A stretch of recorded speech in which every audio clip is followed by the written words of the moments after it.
In the first couple of months of the quarantine, we exhausted our list of Netflix documentaries, our Hulu watch list, and the HBO Max shows we've been putting off.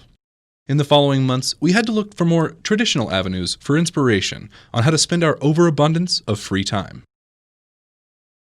This reporter suggests fishing at some local watering holes.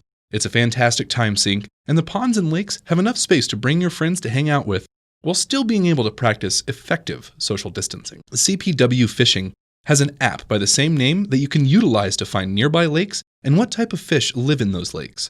Also, be sure to check the weather tab on the app to avoid any surprise thunderstorms. Be sure to bring your patience as well, as fishing can be a time-consuming process, which is, of course, the whole point. But once you experience the catharsis of catching a fish yourself, you'll be hooked. Alright, so now it's just the set and wait game. Really, we got some bobbers out, and we've got some catfish bait out right now, myself and Addison alike. And it's kind of sucks, but it's just a waiting game at this point. For some night fishing, because you have prior engagements in the daytime, some of these parks do close, so you're going to have to pay attention to the Parks and Recreation Department's guidelines and rules on hours of operation. While I can't recommend going to one of these spots after hours, this reporter has never been chased out. When you do decide on a location, be sure to check what type of fish live there so you can bring the right type of bait and tackle. Okay, so now we got to get ourselves a hook. So let's find ourselves a hook that we can use. Try not to stab yourself with any hooks. Freshwater panhead fish hooks. There we go. Here's a good little guy. Oh, you know, I forgot the fucking worms. That sucks. Okay, so we will use one of these and we'll see if we catch anything.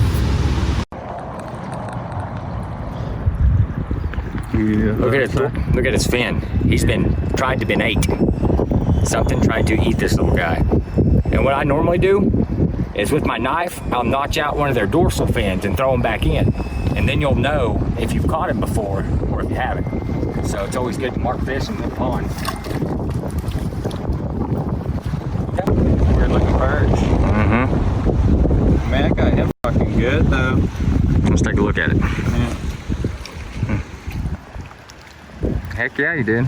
Yeah, right through the fucking nostril. Mm-hmm. Sorry, pal.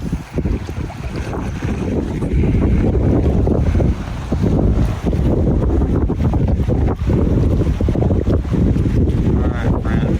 Take the fuck out of me, I'm sorry. So sorry. Hey, there we go. Man, you should have seen the size of that fish that just jumped behind you. Yeah? Yeah. Oh, maybe we should use him for bait? Nah, he's a bit big. He's big, huh? Alright, let's release him, man. Let's get him back in this water. Alright, little guy. There you go. There he goes. Yeah, back over here in that brush. Cool. Mm-hmm. Well, that's my first fish today. Yes, it is. You've been catching like a mother. I've caught a few. I'm gonna try to catch one of them big ones now. Trying it now. Most reservoirs have a $20 bounty on the northern pike, so if you're looking to make some cash on the side, then you can look into these reservoirs and help the state get rid of this invasive species. Also, be sure to pay attention to what you are catching and how big. Regulations require catch and release for certain types of fish and have minimum requirements for size. Do some good with your free time. If you'd like to catch your own fish for bait purposes, just be sure to stay west of the Continental Divide and under 7,000 feet. Also, the use and collection of bait fish must happen in the same body of water in which the bait fish was caught.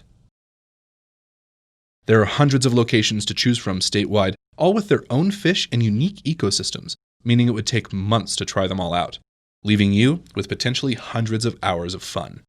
Hey, Jacob. Yep. I think I'm gonna dress in golf clothes tomorrow.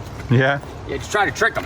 Why is that? Because right now they aren't biting, but I think they know we're fishing. If they think we're golfing, then they could bite. Because they're gonna be like, that ain't their lure in the water, they're golfing. So, I'm gonna try it out and see what happens.